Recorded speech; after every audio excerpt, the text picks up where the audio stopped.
All right. Well, let me be the first to welcome you and thank you for attending our second webinar in this year's installment of Dutchess Land Conservancy's Earth Matters webinar series. I'm very excited as always to co-host and also to learn from our amazing lineup of presenters this year. My name is Brian Schneidy and I'm the Outreach and Preserve Manager with the Dutchess Land Conservancy. Tonight, we're very excited to welcome back returning Earth Matters champion and freshwater ecologist, Dave Strayer. Before we get started, though, my role tonight is to go over some basic logistics about this webinar. After that, our education director, Julie Hart, will provide a brief introduction to the DLC and to tonight's presenter. First, you are muted and chat is disabled for this event. This is to ensure that there's no interruption during the presentation.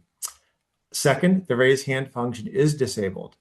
However, the Q&A box is enabled. If at any point during the presentation you have a question, feel free to throw it into the Q&A box. You can access this box at the bottom center of your screen. These questions will be addressed when the presentation is done or by our team during the presentation if possible. And if there are a great deal of questions, we might lump them together based on the topics. Third, closed captioning is enabled for this event. To turn on this function, please press the CC button located at the bottom right of your screen.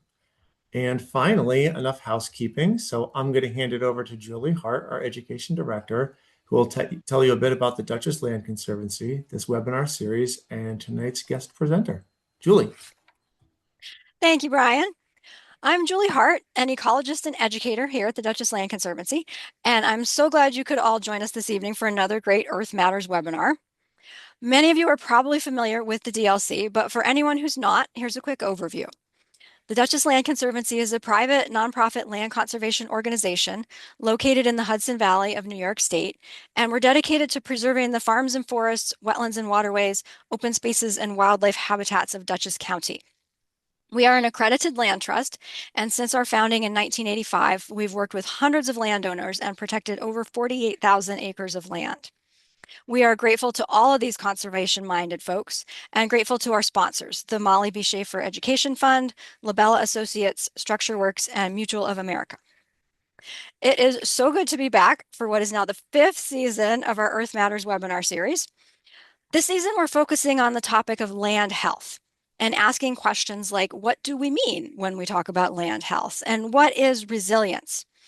During each of these webinars, we'll ask you to think about your relationship with the land and consider how you can be part of its healing and restoration at whatever scale works for you.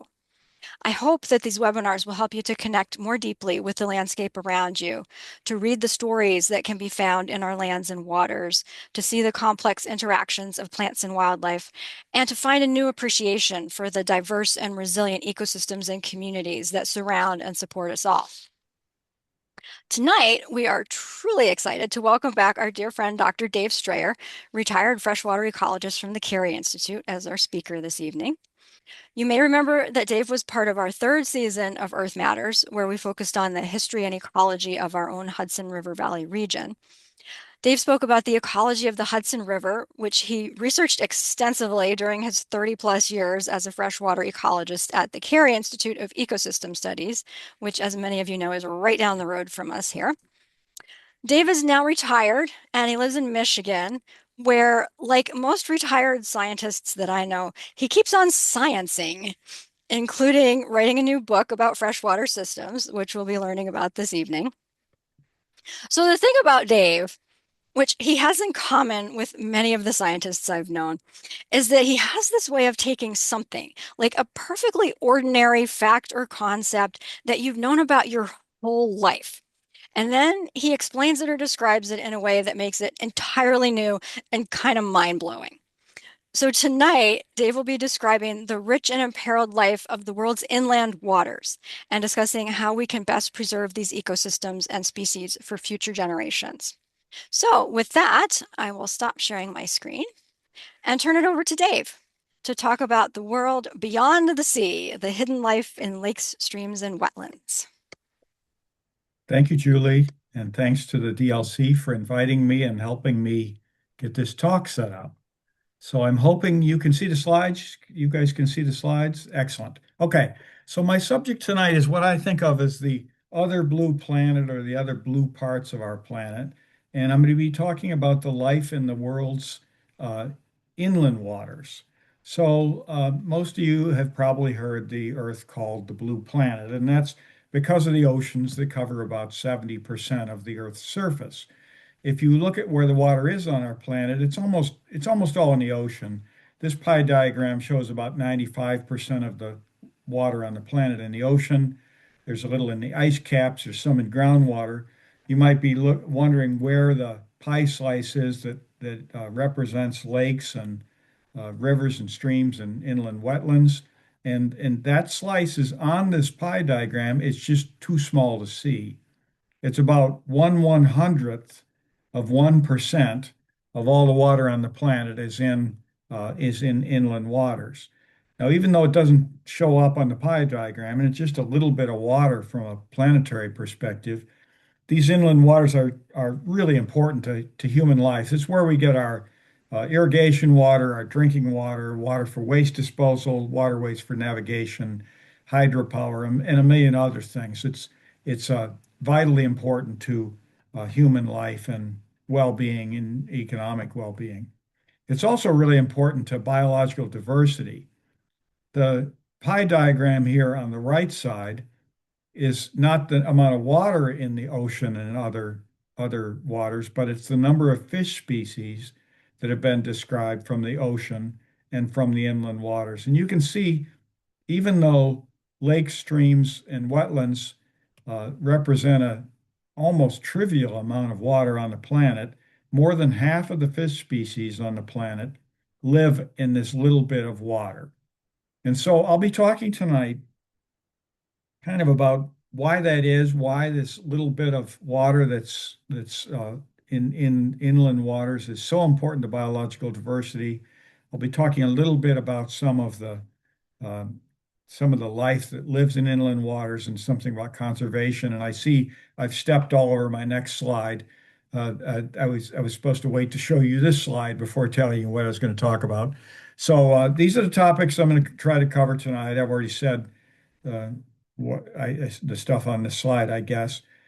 Uh, the these topics would reasonably cover a semester-long college class, and I don't have that much time, so I'm going to be skating over the surface of these topics.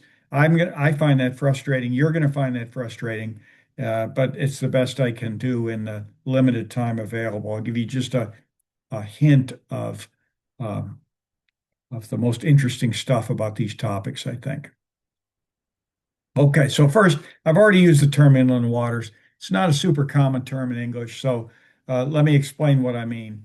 Inland waters are basically uh, all of the bodies of water other than the ocean that are on our planet. So that would mean lakes, ponds, wetlands, uh, rivers, streams, groundwaters. It's not the same as freshwaters because a lot of inland waters are salty. The Caspian Sea, for example, the Great Salt Lake, and I'm including them tonight in inland waters. So basically, I'm talking about this highly varied group of habitats, the wet parts of our planet, other than the ocean. Okay. So I think there's three reasons why inland waters are so important to biological diversity. The first is they're really numerous. There's lots and lots of lakes and rivers on the planet. Um, they're islands, just like islands in the sea, that are separated from one another, more or less. And this means that evolution can work independently on many different populations on these different islands. And then finally, the inland waters are highly varied. So it isn't just like you have 1,000 islands that look exactly alike. There are 1,000 islands, actually way more than 1,000, but all these islands um, encompass an enormous range of environmental conditions. And so evolution has been able to produce species that are suited to all different kinds of these environmental conditions. So let's look at a little more detail at these reasons. I said inland waters are numerous. I mean numerous. There was a paper a few years ago where they tried to estimate how many lakes and ponds are on the planet. The estimate is between 2 and 300 million, lakes and ponds bigger than a quarter acre. Scientists reckon there are 30 to 60 million miles of rivers and streams. And these figures are far too low because they omit the smaller ponds, the puddles, the small brooks that don't turn up on the sort of on conventional maps. There are comparably large numbers of wetlands and aquifers. We don't usually count them. They're harder to count, and I don't know of any estimate, but um, but there are going to be millions of wetlands and aquifers. Aquifers are geological formations that hold groundwater, right? So these are the groundwater habitats on our planet. And so we have at least hundreds of millions of inland waters on our planet and one ocean. These many inland waters are more or less islands floating in a sea of land. And you can see this. There's the diagram on the right here. It's a little map of a tiny bit of Dutchess County, actually. And you can see that the waters in Dutchess County are these funny shaped little islands. Some of them are shaped like oceanic islands. They're little ovals and circles like little ponds and lakes. And then we have these spidery archipelagos that are the drainage, the stream drainage networks and so forth. But they're islands, not nevertheless, that are more or less separated from one another.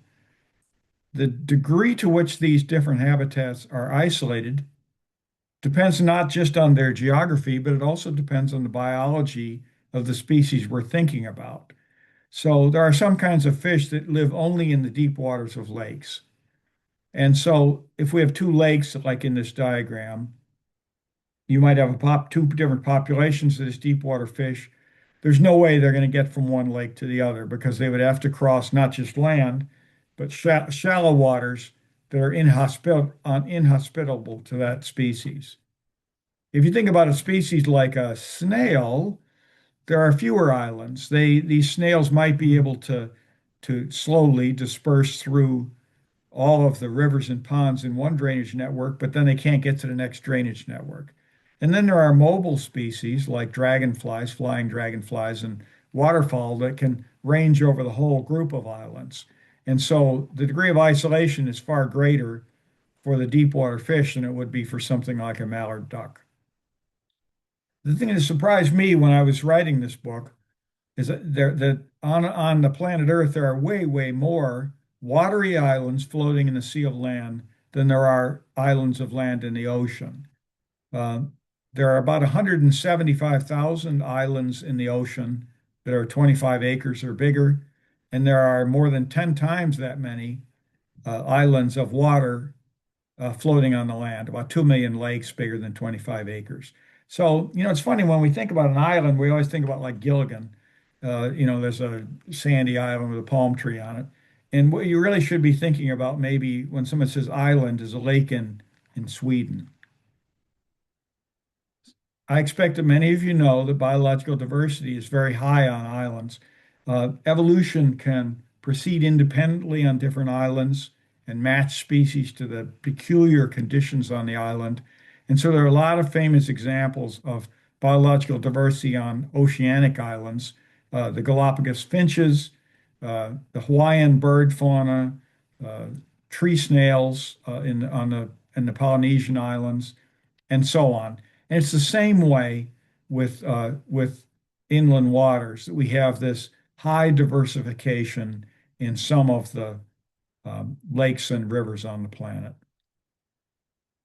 The next thing I want to emphasize is that the environmental conditions are highly varied in these different kinds of inland waters. I don't have time to go through this in any kind of detail, so I'm just going to show you a couple of examples that illustrate just how varied inland waters are. The beautiful picture in the upper left is Lake Baikal in Siberia. It's the world's largest lake, about a fifth of the uh, liquid fresh water on the planet. It is in Lake Baikal. It has about as much water as all of our Great Lakes combined. It's more than a mile deep. It's 25 or 30 million years old. It's probably the oldest lake in the world. And there are about 1,000 species that have been described that evolved in this lake and live nowhere else. So it's like the Galapagos in that sense. A little less impressive lake is in the center of the picture. This is a puddle in a tire rut along the edge of a field in Columbia County.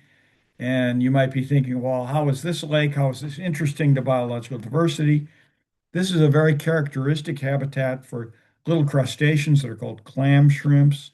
You would never find a clam shrimp clam shrimps look like little swimming clam shells. And they live in these kind of little ephemeral habitats. You'd never find clam shrimp in a lake that's sort of big enough that you'd think about swimming in it, for example. And there are other important elements of biological diversity that live in these very modest inland waters. Probably the best example are many of the mosquitoes that carry the most deadly and devastating human diseases live in these tiny puddles, container habitats, paint cans with a little water collected in them, tires collecting water. You may not think of those as lakes, but freshwater life thinks of them as lakes. And so they're also important to biological diversity. Lakes come in different shapes as well as sizes. In the right-hand side, this is Red Lake. It's in a sinkhole in Croatia. It's hard to get a sense of scale from this picture, but the little fuzz on the top of the picture, those are full-grown trees. The vertical walls of this lake are 800 feet tall from where those trees are down to the surface of the water. And it's 900 feet sheer vertical drop below the surface of the water to the bottom of the lake. Really different shaped lake. In the lower left is Lake Kadithanda in the interior of Australia. It used to be called Lake Eyre. This is on a salt flat. It fills. I think it filled 3 times in the 20th century. It's just a dry salt flat. In wet periods, it fills up into a big shallow lake. It's about 1.5 times the size of the state of Delaware, and it's mostly about waist deep. Big, broad, shallow lake. Um, the water in the different bodies of inland waters is chemically different from one body of water to another. The fuming lake in the left here is a lake in a active volcano crater in Indonesia. There's a lot of sulfur around here. When sulfur is exposed to the air, it oxidizes into sulfuric acid. So this lake is filled with sulfuric acid. The pH of this lake is about 0.3. That makes it about 4 times as corrosive as fresh battery acid. And again, you might be saying, well, why are you talking about this in a talk about biodiversity? Nothing can be living in this battery acid-filled lake. In fact, scientists took some trouble to take samples from this lake. It's hard to do. They need to wear special personal protective gear. They need special sampling gear. An aluminum boat, if you put it in this lake, would just dissolve.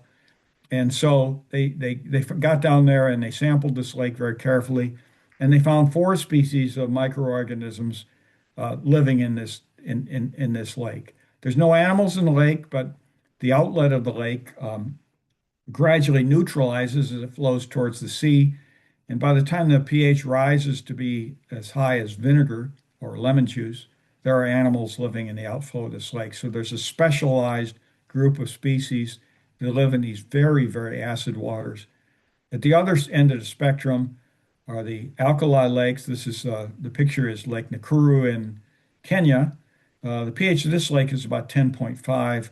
Some of these alkali lakes go up to a pH of about 11.5. That's about the same as a bottle of household vinegar.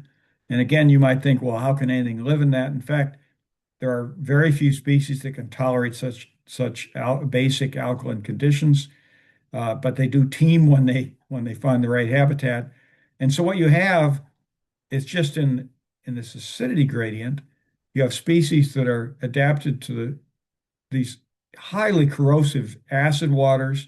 You have species that are adapted to somewhat less acid waters, to neutral waters, to a little basic waters, to highly alkaline waters. Everywhere along this spectrum, there's life that has evolved to survive and even thrive in these different conditions.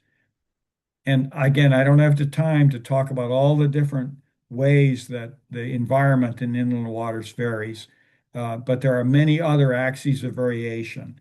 So what you get is something like this cartoon where you have this sort of infinite variety of almost countless small inland waters versus one vast ocean.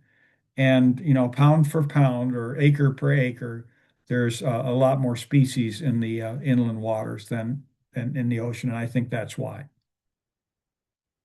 So, scientists love statistics. And so these are the statistics about how much biological diversity we know about in inland waters. So far, there are about 150,000 named animal species in inland waters, and there's a little accounting of the different kinds of animals that are especially numerous in inland waters. That's about 10% of all the Earth's known animal species. So again, this tiny, tiny little sliver of habitat on the surface of the planet is extraordinarily important to biological diversity. And something I think a lot of people who are not working scientists don't realize is we're finding new species all the time. Even in the what we think of as the well-known parts of the planet and the well-known animal groups. So you'd think that freshwater fish species in North America would have been, all of them would have been discovered a long time ago, nothing new to be found. And in fact, since 1990, there's been about 150 new freshwater fish species described from North America, and they're finding more species all the time. So the 150,000 is a species is a severe underestimate. Scientists love numbers and statistics, and I can't help it. I'm going to drag in some more numbers and statistics, and you don't really want to hear that. What you really want to hear is how those 150,000 species make their living in fresh water. What adaptations do they have to our inland waters? What roles do they play in ecosystems? What significance are they to people? And so, really, to get a sense of inland water biodiversity, I need to tell you 150,000 stories tonight. And I asked Julie if that'd be okay. Julie, she's really nice, and she said, well, you got to be done by 7:30. So I guess I'm not going to tell you 150,000 stories tonight. Instead, I want to give you just a few stories about the species that live in inland waters.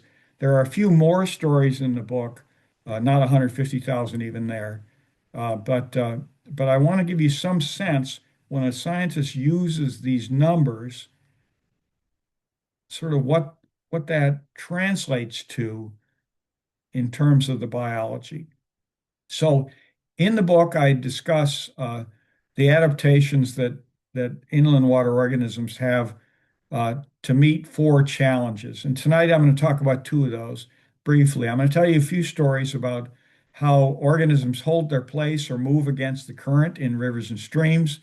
I'm going to talk a little bit about how they find something to eat. I don't have time to talk about how the plants and animals in inland waters survive when the water just goes away, which happens all the time. And I'm not going to talk about sex. You're going to have to buy a copy of the book to get the juicy details there. So let's talk about holding your place or moving against the current. Running waters run to the sea. And so you might ask if a naive question of how come all the stuff living in inland waters doesn't end up down in the ocean? And so the answer is that there are a whole bunch of adaptations that these species have to hold their place even in strong currents. This is Cone Falls on the Mekong, by the way, and and what adaptations they have for moving against the current. So the first kind of adaptation is organisms just hang on. So I expect many of you seen this Mission Impossible movie where Tom Cruise is climbing the outside of the Burj Khalifa in Dubai, I guess it is. And it really is a spectacular piece of movie making. He's got these gloves where he can attach to the glass face of the building and then let loose and climb up, and it's and of course he's very buff and it's very impressive. The bugs living in inland waters do much better than Tom Cruise does. The little bug on the right is a net-winged midge larva, and you can see the picture of the typical habitat. They live on the faces of waterfalls, and how they do this is they've got these suckers on the bottom of on its belly. The animal's got suckers on its belly, and it's got a piston in those suckers so it can induce a vacuum. It can make a vacuum to stick onto things, and then it releases the vacuum. It's a little bit like Tom's gloves, but a whole lot better. So these animals can hold about 1,000 times their own body weight against currents like this. So I'm hoping that in the next movie, Tom Cruise will climb the Burj Khalifa with 999 people hanging onto his ankles. And if he can do that, then I'll be impressed. There are also plants that can hang on tight against the current. I don't know if any of you snorkeled the Delaware River between the New York and Pennsylvania boundary. It's a lovely way to spend a hot summer day. But if you snorkel the Delaware, you'll see in the really fast water, water that's too strong to stand up in, there are plants growing on the river bottom. They're called riverweed, and they are able to do that because they have both seeds and rootlets that have strong glue, strong adhesives that they use to stick to the rocks right in these very fast water. We've only got one species in North America. There are hundreds of species in the tropics. And you can see this picture. This is a waterfall from South America that Tom Philbrick sent me. And you can see it's green. And the reason the waterfall is green is that there are all these river weeds that are stuck to the face of this waterfall and withstanding these tremendous forces that they're faced with. Also, some of the animals that live in streams and rivers are built like race cars, and they have a lot of the same adaptations that race cars do. So this is a fish with the inauspicious name of the hogsucker, and you can see a number of adaptations in this nice picture. First off, it's streamlined. That reduces the drag forces from the current pushing on it. It also has a real steep forehead, the way a race car's got a steep hood, right? An angled hood. And this counteracts the lift forces that would tend to lift this fish off the stream bed or lift a race car off the track. It also has a lot of flat bottom and these big fins that they provide a lot of friction against the stream bed in the same way that fat tires, help a race car um, hang onto the track. You also see this animal's camouflaged, and it has this lovely vacuum cleaner shaped mouth for hoovering things off of the stream bed. So it's really magnificently adapted for life in streams. As far as moving against the current, I'm sure that you already know fish can swim up against the current. Some of them are really magnificent swimmers. These are salmon headed up to the headwaters to spawn, and salmon can go up about 2,000 miles from the ocean when they go upstream to spawn. There are even more accomplished migrants. The Goliath catfish in the Amazon go up about 3,400 miles from the mouth of the Amazon up into the Andes, which is a really spectacularly long migration. Insects that live in streams then can emerge up into the air and fly around obstacles. A lot of our local insects, like mayflies and caddisflies and things like that, are fairly weak flyers, and they usually only will fly for maybe a few hundred feet. That's enough to get them upstream past a waterfall or past a rapids or things like that. But there are some insects that are wonderful flyers. This is a globe skimmer. It's a dragonfly, and it flies for thousands of miles and migrates across the Indian Ocean and back, things like that. People just did a genetic study of globe skimmers. They're found on every continent, and they're genetically well mixed. We have one population on the planet. The whole planet is, one big habitat to this animal. Animals can walk upstream, and you might say, well, how far are you going to get? if you have some little invertebrate walking upstream? And the answer is pretty far. This is a Chinese mitten crab. They uh, they have a life cycle a little like eels do. They spawn in the ocean, and then the babies walk upstream, and then after 4 or 5 years, they drift back downstream to the ocean to breed. These guys have been observed to walk as far as 870 miles upstream, so even walking works. But then there are animals that don't do any of this. They just hitch a ride upstream. So I'm going to talk for a few minutes about pearly mussels.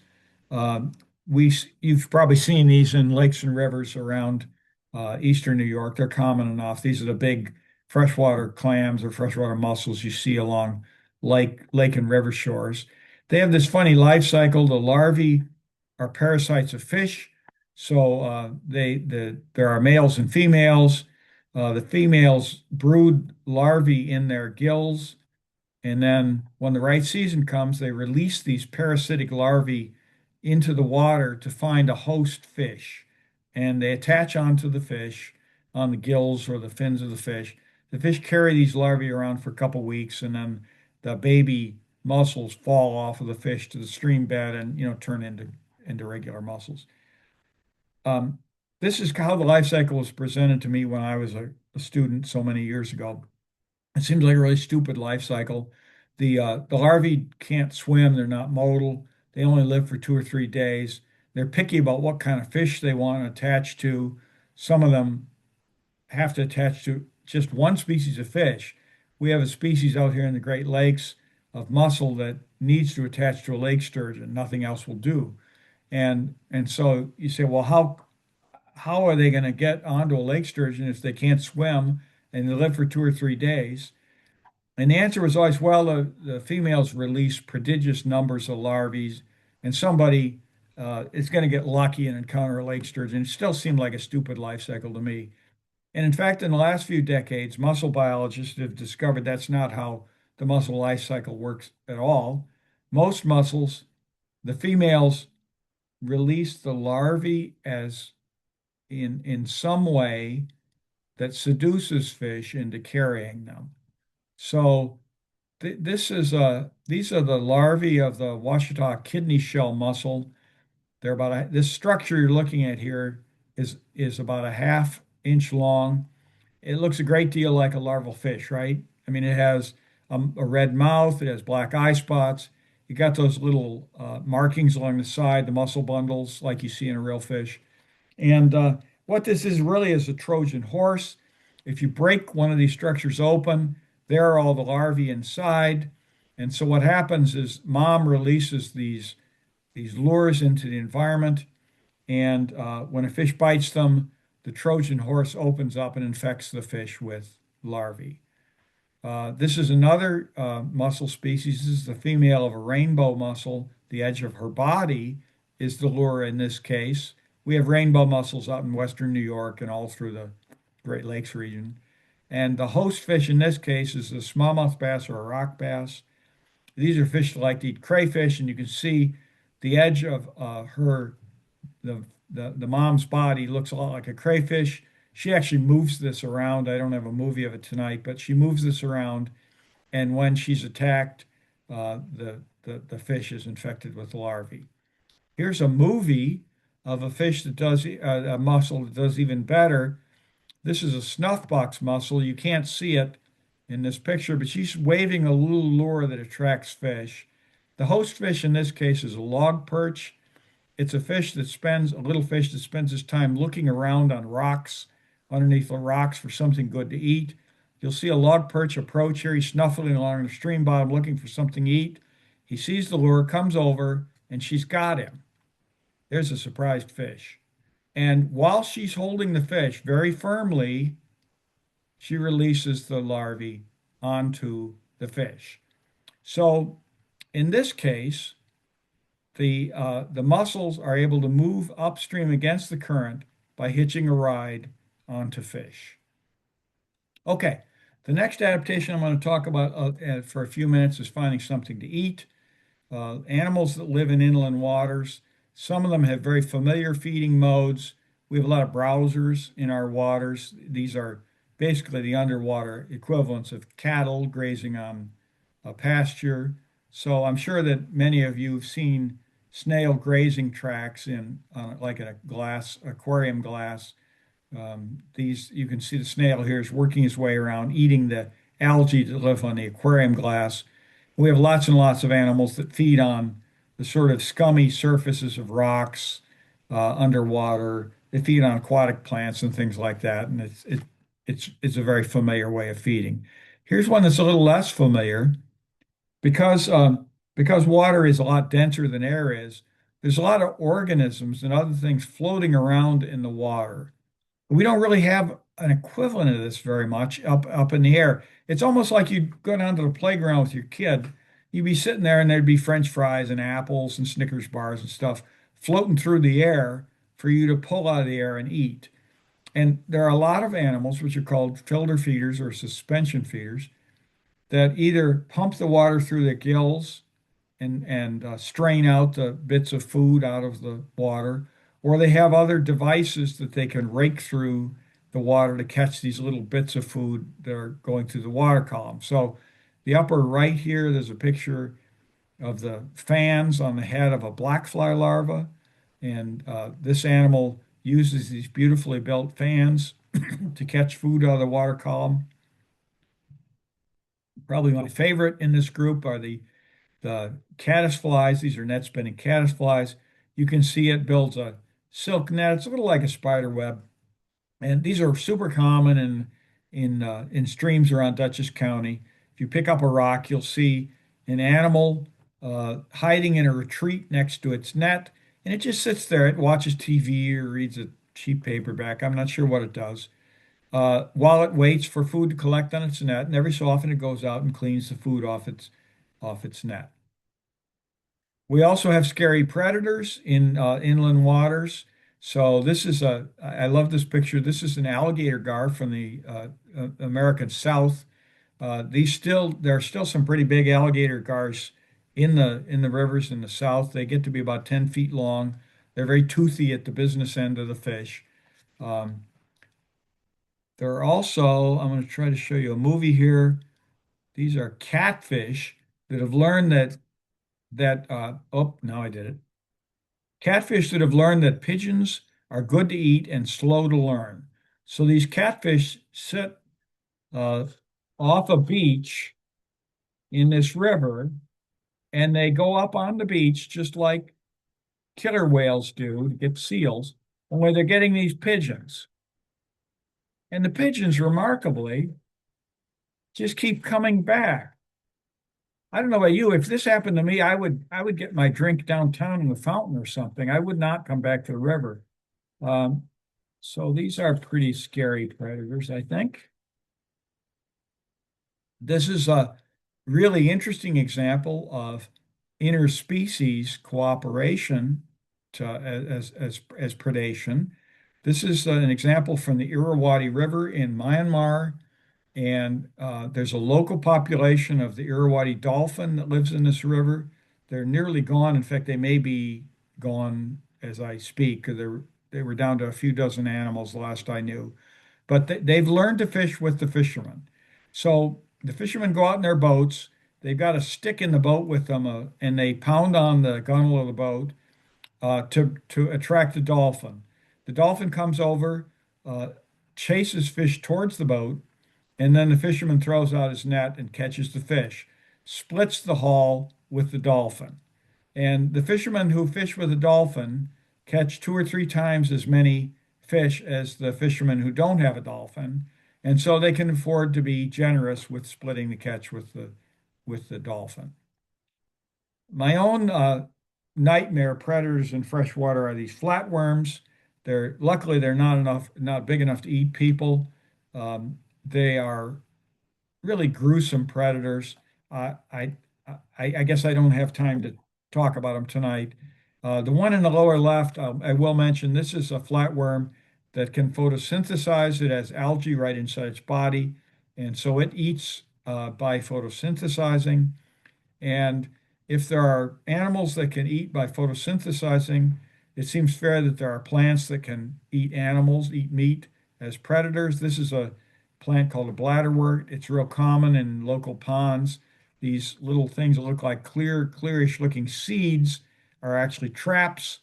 You can see in the lower right, they've got a little hair trigger at the opening of this trap. The plant evacuates the water out of the trap. It's sort of the texture of vinyl.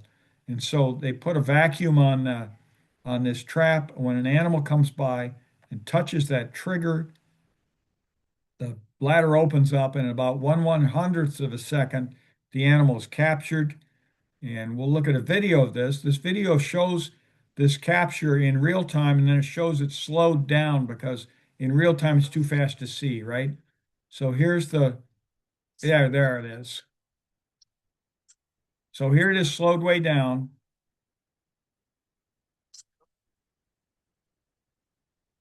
And even at 240 times slowed down, it's still pretty fast. So there are in our inland waters, there are scary predators that are plants as well as animals. So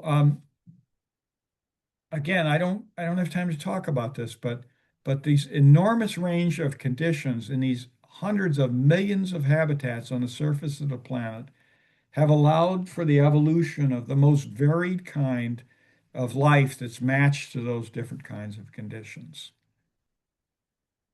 I'm going to talk for a few minutes now about the condition of inland water biodiversity.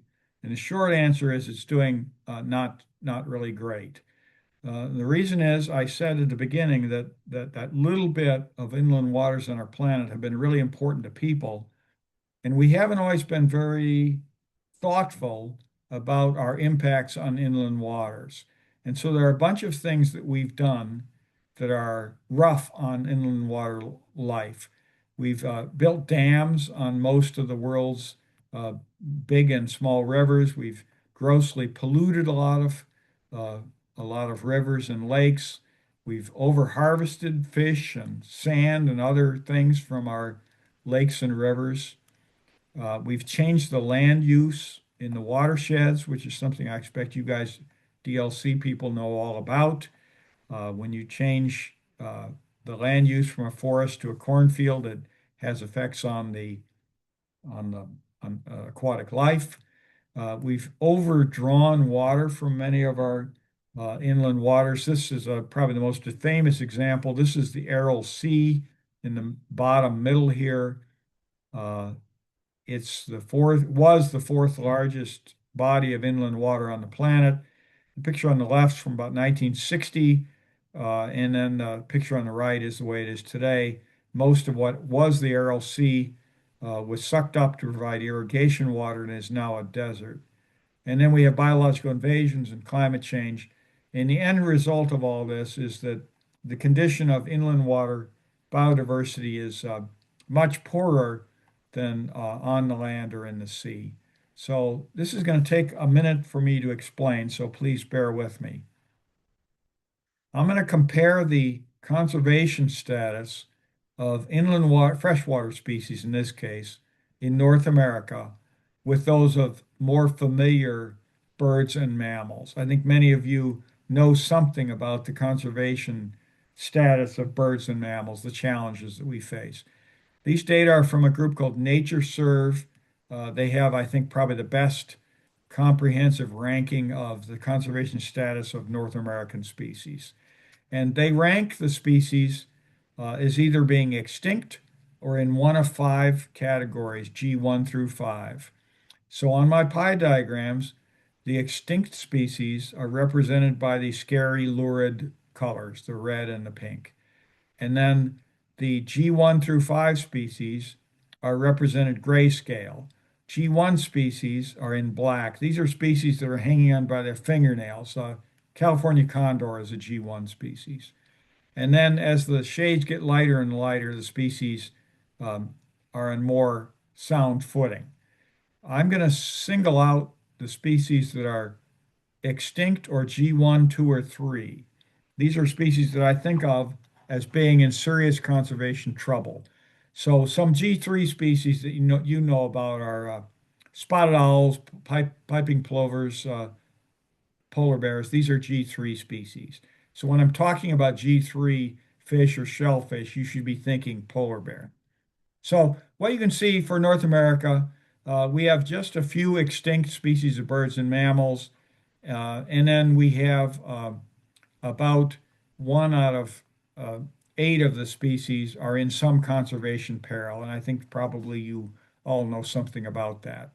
The situation is much worse in the freshwater biota. This shows the situation for freshwater fish in North America. And you can see there, again, there are not very many extinct species, but now about a third of the species are as rare or rarer than something like the polar bear, G3 or worse. And it's even worse with the freshwater shellfish. These are mussels, snails, and crayfish. And here, almost 10% of the species are already extinct, and two-thirds of the species are in as much trouble as the polar bear or worse. And so this is quite startling to think that a minority of these species are doing better than polar bears. Now I want to close on a little bit of a brighter note, and I'll just skip that. Um, all right, so let's talk a little about the future of inland water biodiversity. I can give you two answers to what's going to happen in the future, an easy one and a hard one. The easy one is if we keep doing what we're doing, the future is bleak. We're going to have a whole bunch more extinctions and range contractions all over the planet. But if we value freshwater biodiversity and are smarter about how we manage our freshwater, our inland water ecosystems, we can get a lot better. And I want to give you some examples where people have done a lot better, just to give you an idea of the potential here for doing better. The first is we can be smarter about how we use water and get way more efficient in our water use.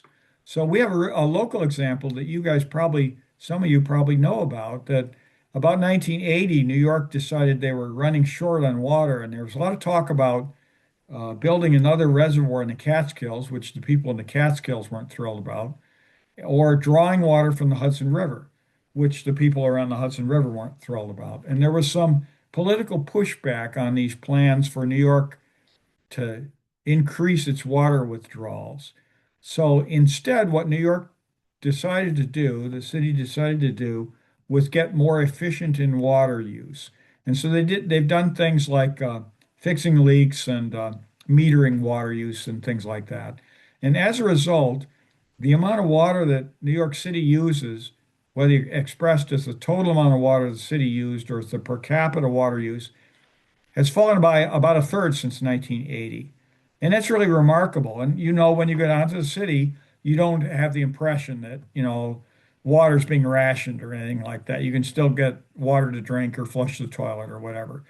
And there are just many examples where we get more efficient in water use for all kinds of purposes. We can restore damaged aquatic ecosystems. This is a spectacular example from the Kissimmee River in Florida.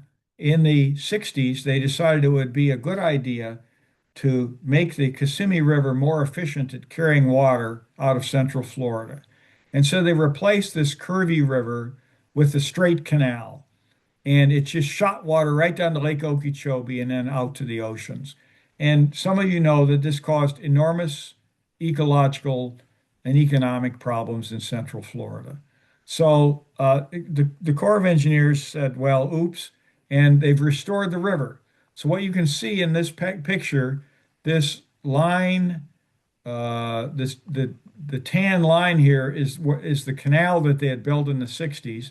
They filled it up, and then they rebuilt the river and rerouted it through a sinuous course. And they've got some wetlands and floodplain forests and things around the river. So we can restore badly damaged ecosystems sometimes. We have a lot of opportunities to do better controlling pollution. And so this was an example that I ran into in Gainesville, Florida. Some of you maybe saw that. Gainesville had problems with excess nitrate in their um, wastewater. It was going straight down into the aquifer in Florida and causing problems there. And they had a choice of either building a sophisticated bricks and mortar water treatment plant or building wetlands. And they built this wetlands. I think it's about 125 acres. And the effluent from the ordinary water treatment plant goes into the wetlands, and the wetlands scrub out all the pollution or all the nitrate pollution out of this water so that by the time it hits the aquifer, nitrate is undetectable. As a side benefit, this is a wastewater treatment plant, this wetland, and it's one of the most popular sort of outdoor destinations around the city of Gainesville. People go out there and they go jogging, they go bird watching, and you think about how many of you visit your water treatment plant recreationally? Probably not so many, but this is a nice opportunity where they fix their water pollution and created an amenity as well. Invasive species, a lot of times people say invasive species are just an inevitable consequence of globalization, a global economy. What they are is an inevitable consequence of careless global trade. And we can do a lot better to control the arrival and spread of invasive species. Here's an example, this should be much better known, of invasive species control in the Great Lakes. The graph here shows the number of shipping-related invaders in the Great Lakes, the black line, right? And so the St. Lawrence Seaway opened up in 1959, and you see this accelerating trend of invasive species coming into the Great Lakes. In the late 1980s, they had a couple really devastating invaders show up, the zebra mussel, the quagga mussel, the round goby, and the states and the provinces around the Great Lakes said, well, this is enough. This is enough. The federal governments weren't doing anything, but we're going to do something. So they set up controls on what's called ballast water. I guess I'm not going to explain this. I don't have time, but um, this is a this is cleaner shipping. This is smarter shipping. We still ship goods into the Great Lakes from all around the world, but they have to control their ballast water now. And as a result, you see the rate of new invasions heal over to the point where it's close to zero now. If you extrapolate that black line up from the period when if they hadn't adopted those controls and this black line kept going up, we would have been facing dozens of new invasions in the Great Lakes, some of them probably causing problems. So here's an example showing that if you're smart, you can control invasions without sort of destroying economic activity. But we're not going to do better unless we engage. And I'm going to close on this. This is not something I know much about, but it seems to me that regular people like you and me need to engage on protecting inland water biodiversity if we're going to do better.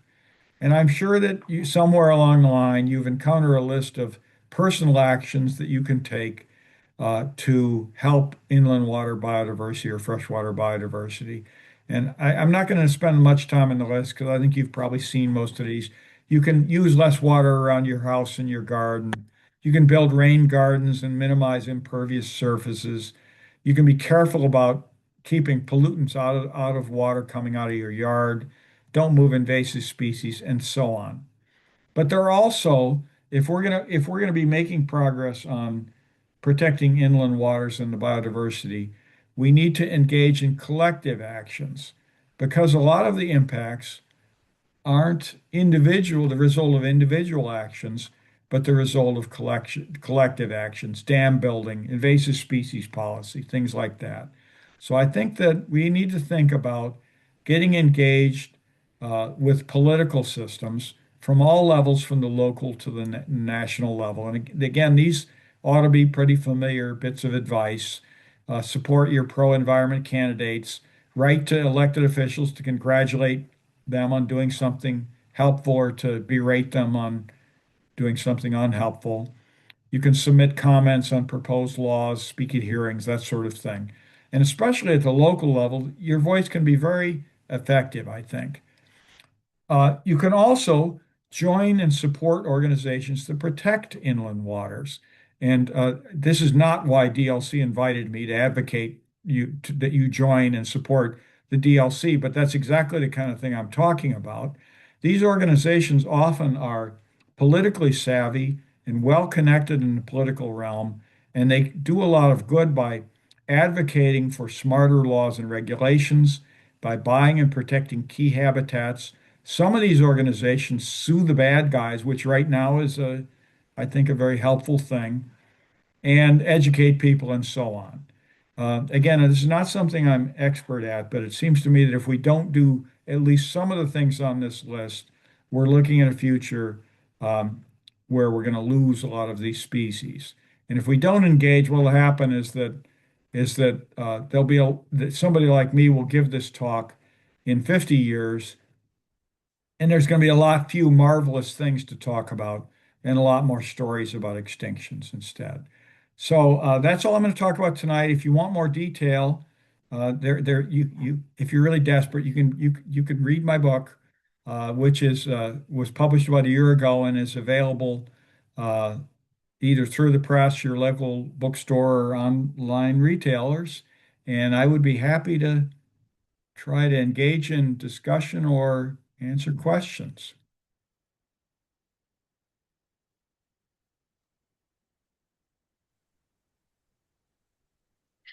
Thank you, Dave. That was so interesting. I have so many questions. Um, and I don't think people need to wait for desperation to read the book. I was reading it over Thanksgiving and it is fun. So just a reminder, we'll be sending out a follow-up email to everyone that has a link to the recording of tonight's webinar and a list of some of the resources. I've been taking some notes as Dave was talking, so we'll send you that in the next couple days. So yeah, please keep adding your questions into the Q&A. Before we launch into that, I just want to let you know that registration is now open for our next webinar, which is going to be on Wednesday, January 7th. And our speaker will be Owen Wormser, who is the author of Lawns into Meadows, Growing a Regenerative Landscape. We hope to see you all there. All right, so let's get into the Q&A. We, we have a fan here. You had mentioned that what you're covering tonight could literally be a college course, and there is a request here. We'd love to Oh see you no, teach a 6 weeks or so course on Zoom at one of our local colleges. Would you ever consider doing that? I shouldn't have said that, huh? Um, uh, sure, I would consider it. If you're really serious, send me an email about what you have in mind, and we'll talk. Thanks. Okay. So yeah, keep typing your questions in. Um, as we're kind of rolling into that, I wanted to um, talk a little bit about some of the things that you wrapped up with and the scale of different solutions that are available to people from, the individual actions to the municipalities to state actions. You can see some real impacts in those graphs that and I'm a graph person. So I was really, really struck by the impacts of, the water measures in New York City and restricting the ballast water in the Great Lakes. Are there other examples of that you can think of that people might find as, guidance for getting involved in their own local municipalities or taking action at a local level? Gosh, there's lots, and there's lots of examples of local things that people can do. Back when I lived in the Hudson Valley, it was pretty common for there to be planning board or town board meetings on pieces of property development plans for pieces of property that were near or adjacent on streams, for example, or near streams.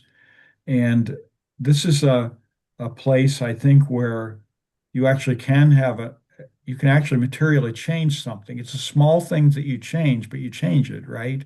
And so you can ask for a buffer to be retained along that body of water. You can ask for the footprint of the project to have be moved away from.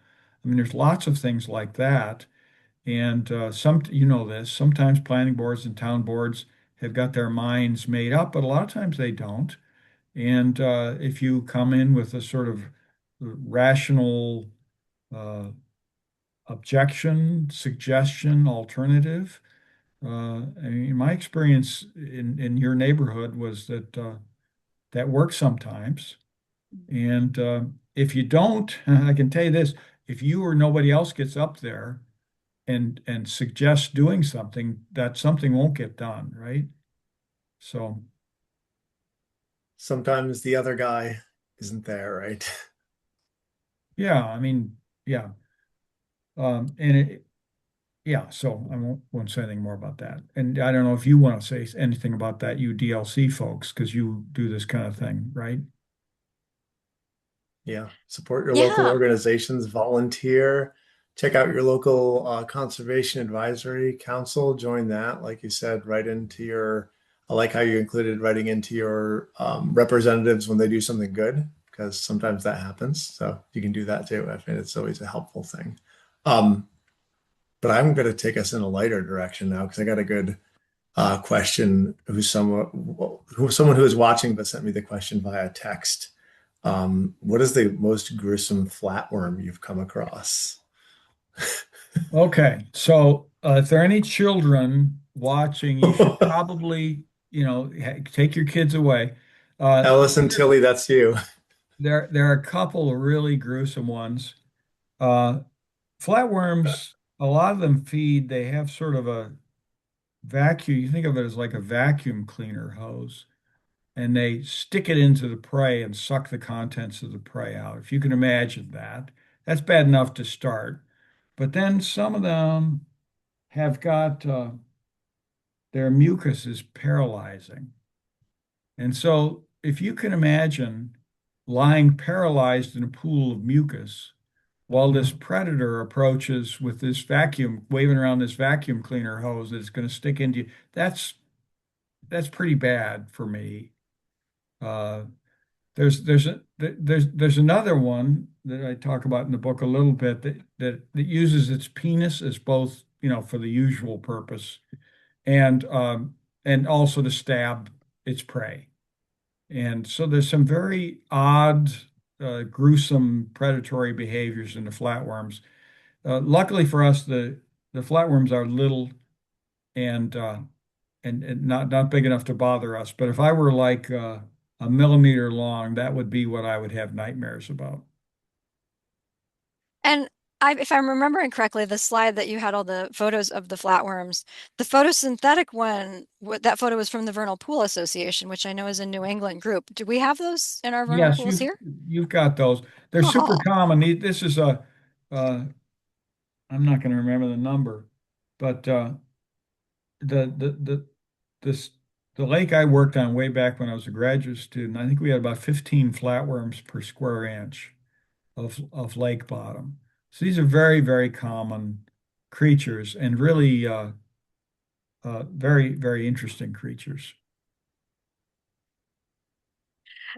so our next question is someone who is very much in line with my thinking when you said you didn't have time for those 150,000 stories about the animals tonight. I'm here for those 150,000 stories, by the way. Um, so we have someone who's just asking that, several times you said, I don't have time to cover this. And she's wondering, are those topics covered in your book? Is that a place They we can go for more detail on this? they are not 150,000. There's a few dozen stories in the book. The point I was trying to make is that, scientists forget sometimes that we use shorthand for things. We talk about biodiversity, 300 species of this, 18 species of that, 147 species of this. And what we're thinking in our minds is all that marvelous 147 marvelous kinds of biology, interesting roles in ecosystems, potential utility to people. And we forget sometimes to express that, uh, to remind people that it's just a shorthand. It isn't the 147 that's interesting. It's the diversity of, sort of roles and ways of life and things like that. I mean, it'd be like somebody saying, I have 147, there's 147 uh, impressionist paintings in the Museum of Art, you don't want the 147 number. You want to see the paintings. And so it's the same way. That was the point I was trying to make there. I will not actually tell you 150,000 stories. But you do always come through with the great analogies, Dave. That museum one and the paintings was fantastic. All right. For those of us that think in terms of reference guides, which is a good deal of people in my community, we have someone asking, is there a reference guide that you would recommend for animal species of inland waters? Oh, I should be ready for that question. Uh, there are a number of them. There's a pretty good one. Vauchel is the author. Voshell. Uh, it's a sort of lay guide to macroinvertebrates that's pretty good. That I would expect that, it might, your library system might have that where you could have a look at it. You can certainly buy a copy. Um, there are, of course, fish guides. There's a lot of fish guides. The little guys, the other invertebrates, not so much. There's not really so much. They're really at the level of sort of the amateur. In the I hate to keep referring to the book. In the book, the last little bit of the book. There's some suggestions for further reading if you want to get in more detail, but they're not really about like guides to biology and identification. Yeah, there are a lot of field guides. I've been looking into this, and I that might be the macroinvertebrate guide that I have. It's really, really good. Yeah, And there is a guide to the freshwater fishes of Eastern North America, right. which I got, and the thing that really, you know me, I'm a terrestrial ecologist. I have field guides on birds and trees and wildflowers and all kinds of things. And the thing that struck me the most when I got the field guide to the freshwater fishes was that there are a lot of freshwater fishes. Well, Oh my gosh. yeah. So yeah, there is a Bob Werner from ESF had this book on the fishes of Eastern North America, Northeastern, I think it's called Northeastern North America. There's also a kind of an interesting book that some of you may have known C. Levette Smith, Smitty, um, and he has a book on fish watching, which is a term that you don't hear much. Uh, One of my favorite things is looking at fish while I snorkel, and you have to be a little careful about which waters are safe to snorkel in and which are not. But if you haven't if you haven't snorkeled the Delaware River and looked at fish, um, pick a hot summer day and take your swimsuit and snorkel down there. Um, and it's really interesting. If you're lucky, you'll get to see schools of juvenile shad, and you can swim in the schools of shad the way you do on a coral reef. I don't know if any of you have been swimming these sort of minnow schools in the coral reef, and the shad will kind of part way and let you get into school with them and stuff like that. So it's really an enchanting thing to do if you haven't done it before. The lower Neversink River is another spot that's very beautiful for snorkeling, although it's cold. Now, here's a more specific question that says, in my area, there are some farms that are sucking water from the streams along their fields. And the question is that dangerous for aquatic organisms living in those streams? What's probably dangerous for organisms living in those streams is when so much water is withdrawn that the stream level falls. And unfortunately, the time when the stream needs the water is the same time when the farmer needs the water, right? Dry periods during the growing season. Um, and so, yeah, that's a problem. I don't actually know in Dutchess County what your irrigation draws are right now and whether it's enough to be a problem. We further west in drier areas, of course, irrigation water is irrigation withdrawals have had really devastating effects on streams and even groundwater withdrawals, right? You'll dry a stream out by drawing the groundwater out. And we've had, like through the Great Plains here in the U.S., many, many miles of streams that have just disappeared from the landscape because of irrigation withdrawals. I don't know how serious the problem is in Dutchess. All right, thank you for that. We have another question related to Dutchess County. On our farm in Dutchess County, we have a few small ponds and a stream that now flood more often during extreme storms. Besides planting native trees along the banks, good job, what practical steps can I take to protect these waters and help them stay as healthy as the climate warms? Boy,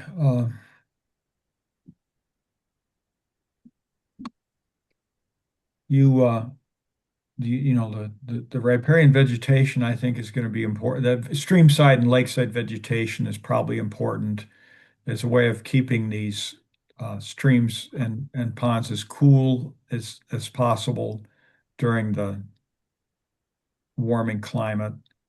There's a lot of other stuff you can do not having that don't have to do with the temperature. Things like keeping the amount of fertilizer that you use down, and pesticides and things like that. Or if you use them, make sure you don't apply them before a rainy period and things like. Yeah, I mean that's common sense, right? Um, Beyond that, I'm not sure about the climate thing. I'm sorry, I don't have really a good answer other than the shading. We have an awful lot of lakes, especially. People want them to be tidy, and so people plant grass and mow right down to the water's edge, and then there's usually a little wall there, and then there's sand that they dump in the water to kill the aquatic vegetation, and that looks tidy, and it's deadly to aquatic life, right? And so if you can leave a little of the natural vegetation both on the water side and the land side, that's much better for your friends in the ecosystem. You need to expand your aesthetic a little bit. And actually, seriously, I mean, people are doing this now with lawns, right? I mean, didn't you say that's your next talk? And Hmm. so we have this for a long time, this aesthetic that there is one way to do a lawn, and and it's the equivalent of a guy with a button-down shirt and a pocket protector, and very neat and a short haircut.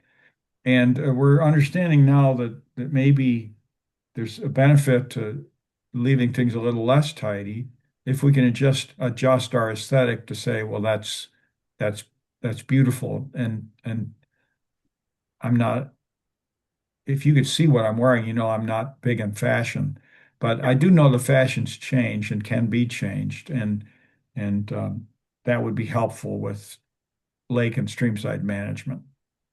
Yeah, and we really are starting to see some progress on that in terms of the altered mindset of people being more interested in being basically an active participant in the landscape and creating and supporting habitat for wildlife, basically kind of rebuilding ecosystems at whatever scale is going to be able to work for them. So I can talk about, a lot of folks that I've spoken to locally who are really interested in these kind of resources. And that's why I was so excited to have this talk about the water resources, because when we talk about land health, we're usually thinking about the the land part of it, and there are so many questions, like you said, it's ubiquitous. The ponds, the wetlands, the intermittent streams, the perennial streams, they're in the kind of landscape that we have here in the Hudson Valley, they're everywhere. And you can find so many resources on planting a pollinator meadow and doing all of these land-based management methods. But I'm finding there's not as much available for wetlands and waterways, and that's kind Hmm. of a black hole of resource availability. Well, to put a plug in, the Cary did do something with the Hudson River Sustainable Shorelines Project on specifically on shorelines management. And I know you can get it through the Hudson River Sustainable Shorelines website. They have a bunch of resources, including some that are intended for regular people about like 30 things I can do to improve shoreline habitat. Mhm.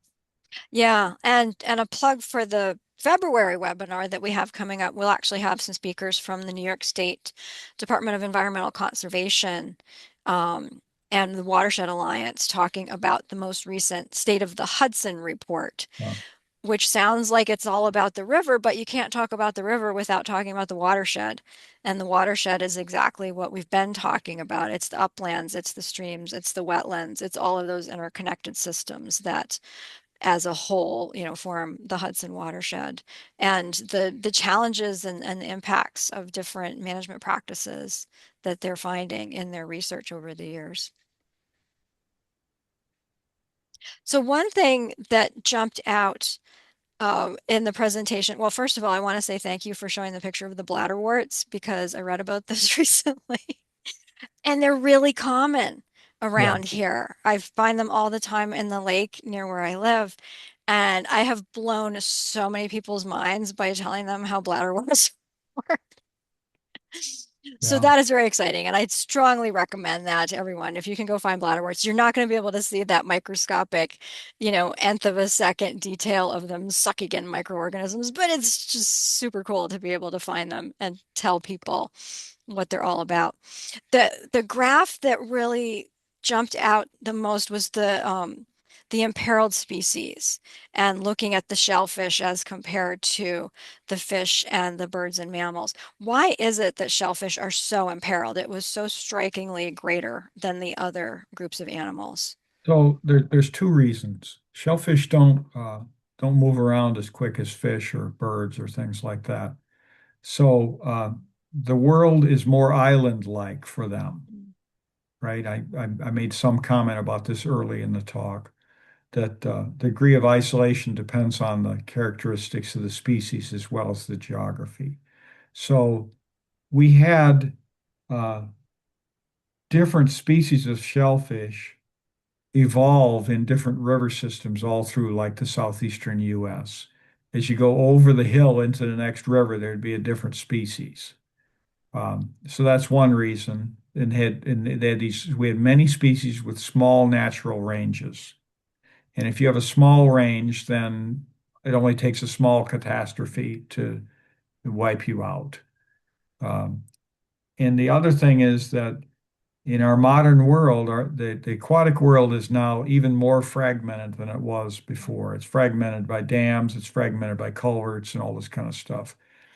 And so what happens is if something terrible happens in one stream, let me just be specific. Suppose 400 years ago, something terrible happened to Wappingers Creek up in Stanfordville, and it killed everything in 2 miles of stream. What would happen then is the animals and plants would just move their way back into that reach of stream once the terrible thing stopped, right? And so it would have been disastrous for a little while, but not forever.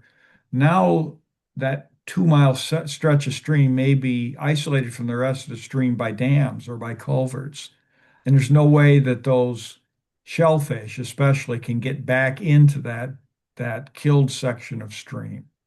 And so we have a lot of that going on where uh, the fragmentation of these river systems means that anything that was deadly is even more deadly.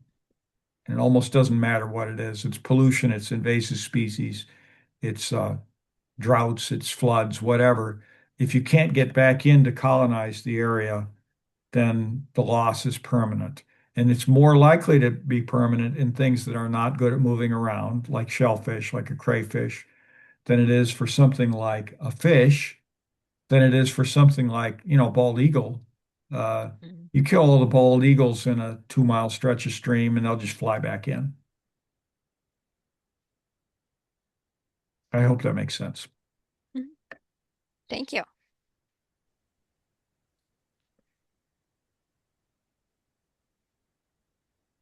All right, we seem to be out of questions in the chat, Dave. So, Okay. uh, yeah, thank you so much for the presentation tonight. I was also thinking regarding that last question and other resources. We have a great resources page on our website, duchessland.org, for people who have wetlands or water bodies on their property to look into things like Good. uh, the DEC's program, Trees for Tribs, Dutchess County Soil and Water Conservation District's program, their riparian repair program. So there are resources out there if you do a little Mhm. legwork or ask Yeah. around for And being also a able. lot of online mapping resources, which is so much more available these days that allow you to really look at that detail. You can look and see, you have a little reach of stream running through your property, and you can look up the map and see where it's flowing from, where it's going to, is it connecting with wetlands, so that there's that ability to really see things at a larger scale on these interactive map tools. So I'll include all of that in the follow-up email. I've been making a list of things to paste into that. Okay, well, with that, I think that we've done our work here tonight, Dave. I want to thank you very much for leading us through that. Very insightful and very interesting. It seems you've awakened a lot of questions in people and in us, and we'll be sending out a follow-up email with a lot of the links and the things that we've discussed tonight. And yeah, go check out the book if you want to know more. And thank you again, Dave. We'll hopefully have you back sometime soon. Okay. Thank you for inviting me. All right, our pleasure. Thanks, Dave. Everybody have a good night. Good night.